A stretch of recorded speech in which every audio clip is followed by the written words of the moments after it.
அதாவது the propulsion of rocket is based on the law of conservation of linear moment as well as Newton's second law. என்ன சொல்கிறாங்கன்னா ரெண்டு விதமான லாவை வந்து இது கன்சிடர் பண்ணியிருக்கோம். ஒன்று நம்ம ஏற்கனவே பார்த்த மாதிரி linear momentum, law of conservation of linear momentum.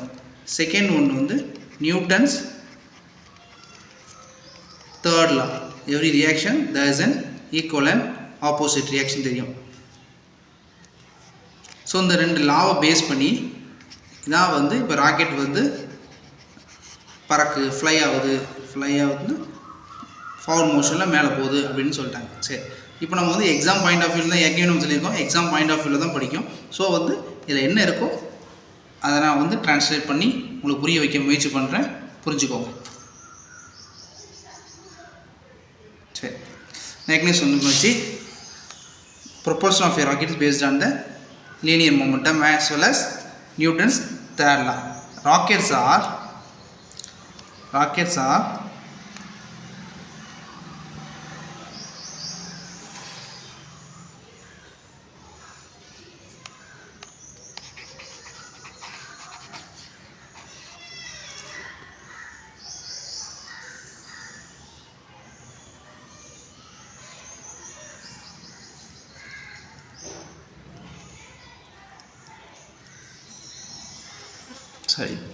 rockets are filled with a fuel. இப்போ ராக்கெட் எப்படி இருக்குன்னு வச்சுக்கோங்க, சும்மா எக்ஸாம்பிளுக்கு, சரிங்களா, எக்ஸாம்பிளுக்கு தான் போடுறேன், சரி இப்படி இருக்காது அப்படின்னு கவனிங்க. எக்ஸாம்பிளுக்கு rockets R field with A fuel in the propellant tank. So இங்கே ஒரு ப்ரொப்பல் டேங்க் இருக்குதுன்னு வச்சுக்கோங்க, இதில் தான் வந்து அந்த ஃபியூவல் வந்து ஏற்றி வச்சுருப்பாங்கன்னு வச்சுக்கோங்க. நம்ம லாரியில் இருக்கிற ஒரு டேங்க், பெட்ரோல் டேங்க் மாதிரி வச்சுக்கோங்க, அதில் ஃபியூவல் இருந்து போயிருக்காங்க. எங்கன்னா filled with a fuel in the propellant tank, either லிக்விடாகவும் இருக்கலாம், சால்டாகவும் இருக்கலான்ட்டாங்க, திரவத்தில் இருக்கலாம், திறப்பொருளாகவும் இருக்கலாம். when the rocket is fired, எப்போ வந்து இதை வந்து எரிய வைக்காங்களோ, when the rocket is fired, this fuel, இந்த ஃபியூவல் இருக்குது பார்த்தீங்களா, ஃபியூவல் வந்து burn ஆகுது, this fuel burned and hot gas ejected. So இது எரிய வைக்கும்போது இதுலேருந்து நெருப்பும் ஒரு வெப்பமான காற்றும் வெளியே வரும் பார்த்தீங்களா, அதான் ejected with A high speed பயங்கரமான வேகத்தில் நாசில் வழியாக எரிஞ்ச ஃபியூயலும் ஹாட் கேஸும் வெளியே வருதுன்ட்டாங்க ஃப்ரம் த நாசில். சரிங்களா, இந்த நாசில் துளையிலேருந்து வெளியே வருதுன்றாங்க of the rocket, producing huge momentum. இதெல்லாம் என்ன இருக்குன்னா, இதில் வந்து ஒரு மிக அதிகமான ஒரு இயக்கம் நடக்குன்றாங்க. அந்த இயக்கம் ஃபார்வர்ட் மோஷனாக இருக்கும், மேலே போகும். இதில் நடக்கக்கூடிய அந்த ஃபியூல் பர்னிங்கும் ஹாட் கேஸ் எஜெக்ஷனும் ஒரு மொமெண்டமை க்ரியேட் பண்ணுறது, அது ஹியூஜாக இருக்குது. சரிங்களா, அதிகமாக இருக்குது அந்த momentum. So to balance this momentum, இந்த மொமெண்டம் வந்து பேலன்ஸ் பண்ணுறதுக்காக நம்ம third law, every action there's an equal and opposite reaction சொல்லிக்கோங்களா. ஸோ அந்த மொமெண்டம் வந்து பேலன்ஸ் பண்ணுறதுக்காக அங்கே equal and opposite reaction force is produce in the combustion chamber. இதில் இங்கே ஒரு கம்பஷன் சேம்பர் இருக்கும், சரிங்களா, அதில் தான் அந்த ஒர்க்கிங் ப்ராசஸ் நடக்கும்னு வச்சுக்கோங்க.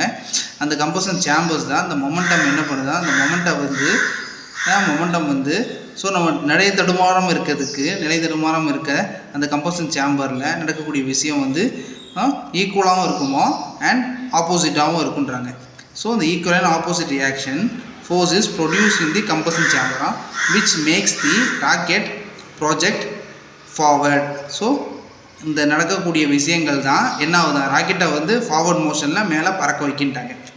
while in motion, இப்போ வந்து இது இயக்க நிலையில் இருக்குன்னு வச்சுக்கோங்க, ராக்கெட் வந்து மேகத்தெல்லாம் தாண்டி போய்கிட்டு இருக்குன்னு வச்சுக்கோங்க, கண்ணு வரைஞ்சி வச்சுருக்கோம், ஸோ மேல் நோக்கி போய்கிட்டு இருக்குன்னு வச்சுக்கோங்க. while in motion, the mass of the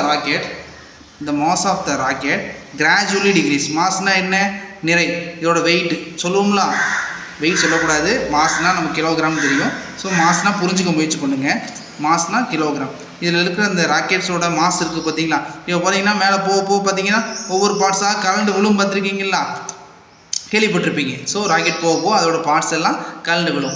எதனாலனா அதோட ஸ்பீடை வந்து வெலாசிட்டியை வந்து இன்க்ரீஸ் பண்ணேன்.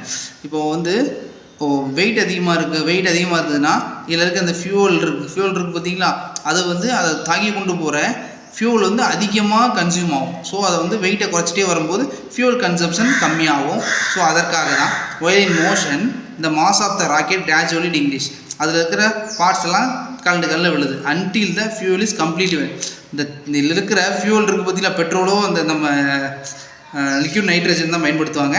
ஸோ இப்போ வந்து அந்த ஃபியூவல் வந்து ஃபுல்லாக கம்ப்ளீட்டாக காலியாகிறதுக்கு முன்னாடி இந்த ஒவ்வொரு பார்ட்ஸாக வந்து கீழே விழுன்றாங்க. Since there is no net external force acting on it. அதாவது இது ஃபுல்லாக எரிஞ்சு வேற ஒரு எக்ஸ்டர்னல் ஃபோர்ஸ் எதுவும் கிடைக்கிறதுக்குள்ள இந்த மாஸ் ஆஃப் த இது வந்து கொஞ்சம் கொஞ்சமாக வந்து கம்மியான there is no net external force acting on it. The linear momentum of the system is conserved. So இப்படி அந்த அதில் நடக்கிற ஃபியூவல் இருக்குது பார்த்திங்கன்னா, ஃபியூவல் காலியாகிறதுக்கு முன்னாடி அதில் இருக்கிற மாசஸ் எல்லாம் கொஞ்சம் கொஞ்சமாக குறைஞ்சி அந்த நேர் நோக்கி மேலே போகுது பார்த்திங்களா, அந்த லீனியர் மொமெண்டம் வந்து செட்டில் ஆயிரும். சரிங்களா, த மொமெண்டம் இஸ் கன்சர்வ்டு. சரிங்களா, conserved. The mass of the rocket decreases with altitude. மேல் நோக்கி போக ஆல்டிடியூட்னா வந்து உயரம்னு சொல்லுவாங்க. மேல் நோக்கி போகிற உயரத்தை வந்து ஆல்டிடியூட்னு சொல்லுவாங்க. அந்த ஆல்டிடியூடு மேலே போக ராக்கெட் மேலே போக அந்த மாசு வந்து கொஞ்சம் கொஞ்சமாக குறையுது. ஏற்கனவே பார்த்தது தான். இந்த mass of the rocket decreases with an altitude. மேலே போக குறையும். விச் ரிசல்ட்ஸ், அதனால் கிடைக்கக்கூடிய விடை என்னென்னா which results in the gradual increase in velocity. என்ன ஆகுதுன்னா அது மாஸ் குறைய அந்த ராக்கெட்டோட வேகம் வந்து கூட்டிகிட்டே போகுது அப்படின்னு சொல்கிறாங்க. At one stage it reaches a velocity. ஒரு தேவையான வெலாசிட்டியை நமக்கு தேவையான இடத்துல வந்து அந்த ரீச் ஆகும்போது which is sufficient to escape. பூமி இருக்குன்னா அந்த பூமிக்குள்ளேருந்து ராக்கெட்டு போய்கிட்டே இருக்குன்னா இதில் வந்து இங்கே வரைக்குமே வந்து நமக்கு வந்து இந்த கிராவிடேஷனல் புல்லிங் நடந்துகிட்டே இருக்கும். கீழே இழுக்கிறதுக்கு முயற்சி பண்ணிக்கிட்டே இருக்கும். ஸோ வந்து சட்டன் ஸ்டேஜ் உண்டு, ஒரு ஸ்டேஜ் இருக்குது. இந்த கிராவிடேஷனல் ஃபோர்ஸஸை வந்து அதை தாண்டிட்டோம்னா அங்கே கிராவிடேஷனல் ஃபோர்ஸஸ் இருக்காது. ஸோ அப்போ வந்து என்ன பண்ணாங்கன்னா அந்த ஃபோர்ஸை தாண்டதுக்கு உண்டான வெலாசிட்டியை ரீச் பண்ண உடனே which is sufficient to escape the gravitational pull of the earth. நான் சொன்னோம்னா இந்த கிராவிடேஷனல் அந்த ஃபோர்ஸை தாண்டி போகக்கூடிய வெலாசிட்டி கிடைச்சிட்டோம்னா அதை வந்து என்னன்னு சொல்கிறாங்கன்னா இந்த velocity is called escape velocity. நல்லா பார்த்துக்கோங்க. At one stage it reaches a velocity. ஒரு வெலாசிட்டியை நமக்கு தேவையான வெலாசிட்டியை ரீச் ஆனோடனே விச் இஸ் சஃபிஷியன்ட். அந்த வெலாசிட்டியே நமக்கு போதுமானதான். எதுக்கு போதுமானது? Escape from the gravitational pull of the earth. இழுக்கும்ல, புல்லுனா இழுகுன்னு. So pull of the earth. This velocity என்னன்னு சொல்கிறாங்கன்னா எஸ்கேப் வெலாசிட்டின்னு சொல்கிறாங்க. சரிங்களா, இது வரைக்கும் தான். இதை பற்றின ரொம்ப டீப்பாக படிக்கணுமா 11th ஸ்டாண்டர்ட்லேயே 12th ஸ்டாண்டர்ட்லேயே இருக்கும். அதை என்னென்னு பார்த்துக்கோங்க.